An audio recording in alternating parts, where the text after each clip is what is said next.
Bienvenue au cours de Basic VFX. Après ce travail successif sur les différentes couches sur lesquelles nous avons travaillé, c'est-à-dire la couche de matériel ID, la couche de masque, nous avons donc installé sur notre image un petit glow sur le réacteur. On va laisser un peu les couches de côté pour le moment pour se concentrer sur l'intégration à proprement parler de mon véhicule. Là, pour le moment, j'ai mon véhicule, mon Turn Interceptor, qui se trouve sur un fond neutre, gris. L'intégration se passe plus ou moins bien. J'ai l'ombre portée que j'ai pu dissocier de mon image de base. Donc là, maintenant, il est temps pour moi pour moi et pour vous de remplacer ce fond gris par une image. Donc cette image, on va aller la chercher exactement comme on a été chercher nos couches, toujours dans le même dossier. Donc je vais cliquer ici à l'intérieur de mon projet et je vais faire un import. Donc exactement comme pour les couches, que l'on télécharge des couches qui sont en fait constituées de multiples images, ou que ce soit des couches vidéo ou que ce soit un fichier Photoshop, on va réagir exactement de la même manière, toujours en cliquant. Dans notre projet, bien faire attention de ne pas avoir d'éléments sélectionnés, ou sinon on rentre à l'intérieur de cet élément. Donc je fais un clic droit ici à l'intérieur de mon projet, Import, File, et je vais aller sur le bureau, toujours dans le même dossier, et je vais aller chercher, là maintenant non plus mes rendus 3D, mais je vais rentrer à l'intérieur du dossier Footage. À l'intérieur du dossier Footage, j'ai les différentes vidéos d'effets, on va les appliquer tout à l'heure. Là maintenant, on va se concentrer sur mon image de fond, le car park. Hop, je clique dessus, je fais un import, et je me retrouve avec le car park ici dans ma composition, dans mon projet. Pour mettre cette image à l'intérieur de ma composition, je vais tout simplement cliquer, exactement comme pour mes autres images, et je vais la mettre ici au-dessus de mon fond. Donc j'ai une surbrillance bleue qui se met à l'endroit où je vais la lâcher, et hop, me voilà avec mon image. Si je fais clic du milieu avec ma roulette et que je zoome, je me rends compte en fait que l'image ici qui est téléchargée n'a pas du tout le même format que ma composition. Donc cette image, elle fait 6000 pixels sur 4000, donc automatiquement elle est beaucoup plus grande. Alors je vais tout simplement la rétrécir. Je peux la rétrécir en utilisant les manettes qui sont ici à disposition sur l'image, faire attention que on va pouvoir la scaler de manière non uniforme. Si vous voulez bloquer le scale de manière uniforme, vous pouvez cliquer, activer le Shift, et vous allez tout simplement vous placer correctement. Moi, j'utilise encore bien souvent le CTRL- qui me permet en fait de scaler mon image, et puis vous pouvez après utiliser les petites flèches qui vous permettent de monter, descendre, gauche, droite. Me voilà placé plus ou moins correctement. Donc là on voit que mon véhicule, je vais appuyer sur la barre d'espace, j'ai toujours l'ombre qui s'applique. Je pourrais encore accentuer cette ombre puisque j'ai Shadow ici, donc quand elle est là, si je veux tout simplement doubler l'intensité de mon ombre, je peux faire CTRL D et tout simplement rajouter de l'ombre. Bon, ici, je pense que ce n'est pas nécessaire. Notre véhicule se comporte relativement bien et j'ai déjà de toute manière un fond relativement sombre. Ce qu'il manque à mon avis, ce sont ces petits impacts lumineux qu'on pourrait retrouver sur le sol, mais comme je l'ai expliqué, je ferai une petite vidéo bonus pour vous montrer comment l'appliquer, puisqu'on est plus dans du fine tuning. on va rester sur les fondamentaux dans un premier temps, histoire de ne pas trop se disperser. Donc voilà, la première intégration que je viens de mettre en place avec une image réelle. On va aller dans le cours intermédiaire beaucoup plus loin, puisqu'on va carrément, à l'intérieur de 3ds Max, reconstruire notre décor. C'est-à-dire qu'on va placer une caméra, on va faire ce qu'on appelle du caméra match, perspective match, qui va en fait, dans 3ds Max, retrouver le cadrage initial. On va reconstruire ici la pilastre, on va remettre les murs en place, on va rééclairer, et on va avoir une scène encore beaucoup plus efficace. Ici, on n'a pas d'avant-plan, on n'a pas de choses qui rentrent dans le champ, donc on n'a pas besoin de faire de reconstruction. Pour peu que le cadrage soit plus ou moins identique, l'intégration se passe relativement bien. On va pouvoir maintenant rajouter ces différents effets qui vont en fait donner un peu de crédibilité à notre véhicule. Donc si on regarde notre véhicule tourner, il y a quelque chose déjà dans un premier temps de flagrant, c'est que dans la réalité, si je filmais un élément en mouvement, j'aurais cet effet qu'on appelle le motion blur. Ça veut dire que mon image ici 3D est beaucoup trop nette pour s'intégrer proprement, donc je vais rajouter du flou de mouvement sur ma composition. Pour rajouter du flou de mouvement sur une composition, il me faut une couche de velocity. Cette couche de velocity est une couche en niveau de gris que j'aurais pu aussi demander de calculer dans 3ds Max. Je ne l'ai pas fait dans un premier temps parce que je peux utiliser un effet de blur de mouvement à l'intérieur d'After Effects qui va repérer tous les pixels qui bougent et qui va les flouter. Si on veut travailler vraiment proprement, il faut utiliser la couche de velocity. Dans un second temps, je vais aussi appliquer ce qu'on appelle le flou de mouvement, la profondeur de champ. Et pour ça, j'ai bien calculé ma couche. Cette couche, c'est la ZDF. C'est une couche en niveau de gris, vous vous rappelez. Je vais la remettre ici au-dessus, comme ça on va la voir. Donc cette couche, je vais m'en servir dans After Effects pour gérer de la profondeur de champ. Je vais la remettre ici en arrière-plan. Et donc pour ce faire, je vais l'appliquer non pas uniquement sur mon véhicule, mais sur mon véhicule, aussi mon effet de glow, je vais aussi l'appliquer sur l'arrière-plan. Donc il vaut mieux le faire après et l'appliquer sur toutes les couches en même temps. Alors ces différentes couches, ça va être aussi les vidéos que je vais apporter, les différentes vidéos d'effets. Donc je vais aller chercher ces différentes vidéos d'effets. Toujours le même réflexe, je clique ici dans mon projet, Import, File, et je vais sélectionner avec le contrôle activé mes différentes vidéos d'effets. Et je fais bien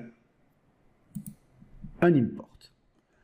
Il me charge donc mes vidéos d'effets. Ces vidéos d'effets, par défaut, elles ont une couche alpha qui va permettre en fait d'isoler mon effet.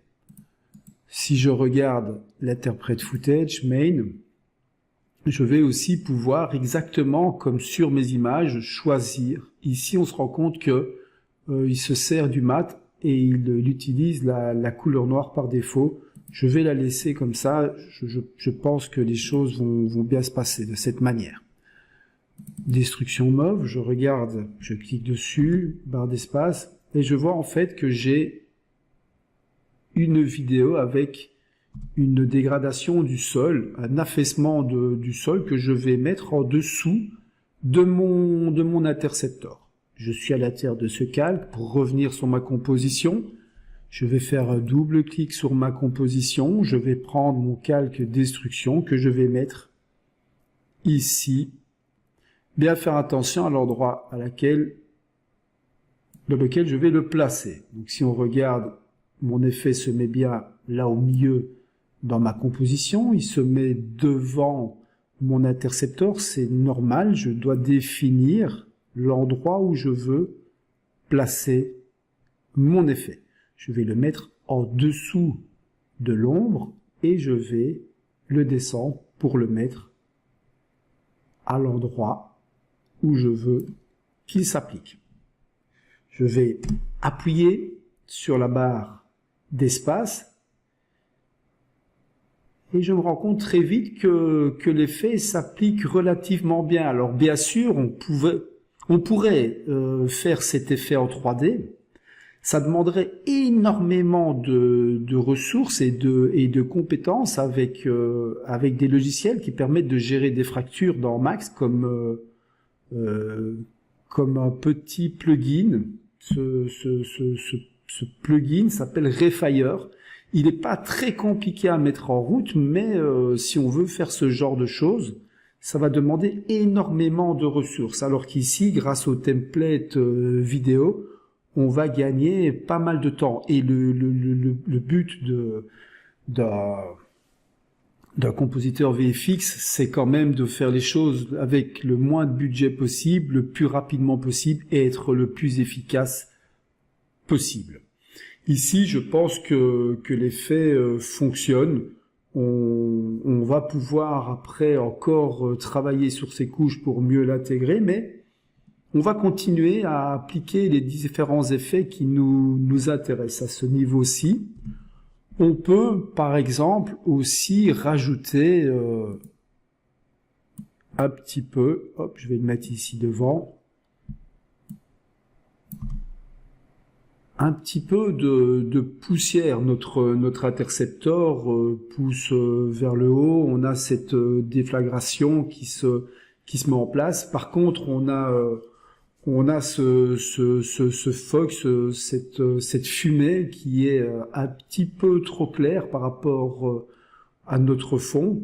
Rien ne nous empêche de rajouter un effet. On peut déjà regarder par rapport au mode de fusion les différentes choses que l'on pourrait appliquer pour qu'il s'intègre un peu mieux. Je peux aussi jouer sur l'opacité pour atténuer un peu l'effet. Donc ce sont tous des petits effets qu'on peut rajouter pour vraiment avoir une intégration beaucoup plus propre. On peut évidemment sans cesse modifier pour essayer d'améliorer. À un moment donné, il faut se fixer et dire ok, je suis content de mon effet. On va aussi placer les autres. J'ai un autre petit effet comme des éléments que là je vais mettre plutôt en avant-plan. Je vais regarder. Et là vous voyez ici au-dessus, on a un petit peu de poussière qui pourrait tomber. On peut se dire qu'avec la déflagration, on a le plafond peut un peu vibrer. On va avoir un petit peu d'éléments qui va s'effriter du plafond. Je vais ensuite rajouter des petites dirt and scratch, des petites crasses à l'intérieur de mon image ici par défaut. J'ai plutôt un effet qu'on mettrait si on avait du feu ou une déflagration. Je vais garder cet effet et je vais tout simplement le désaturer. Déjà, je vais le mettre en noir et blanc. Je vais faire un clic droit, effet, color correction, et je peux déjà le mettre en black and white. Donc là, je me retrouve avec des sparkles grises. De nouveau, je peux travailler sur l'intensité de ces sparkles. Il faut pas non plus qu'elles soient trop présentes. Après, de nouveau, on a chacun ses petites envies. Donc me voilà déjà avec 2-3 effets qui sont mis en place et qui vont rajouter un tout petit peu de vie à mon clip vidéo. Vous voyez que c'était pas bien compliqué de les appliquer Évidemment, ces templates sont payants, mais vu le prix, ça vaut vraiment la peine quand vous serez professionnel d'investir dans ce genre de choses parce que ça va vous faire gagner énormément de temps dans vos productions et que l'arme 3D n'a pas toujours besoin d'être utilisée puisque ça demande énormément de ressources. Ici, vous voyez qu'avec deux, trois clics, on peut être relativement crédible par rapport à un affaissement de terrain. Donc, on va maintenant rajouter le dernier petit effet que nous avons dans notre librairie. Je reviens à l'intérieur de mon projet et je vais chercher le Destruction 06 qui est en fait de deux blocs qui vont tomber que je vais mettre en arrière-plan. Double-clic sur ma compo.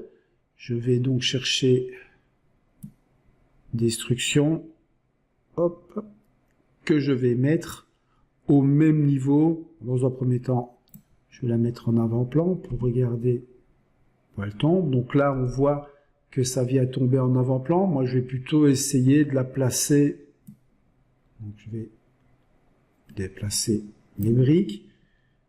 CTRL- pour diminuer la size.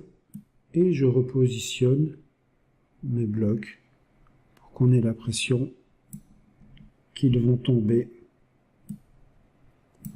J'appuie sur la barre d'espace. Là, il tombe en face caméra devant ma voiture, devant mon interceptor.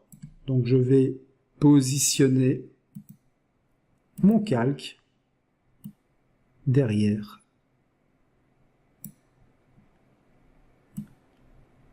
ma voiture.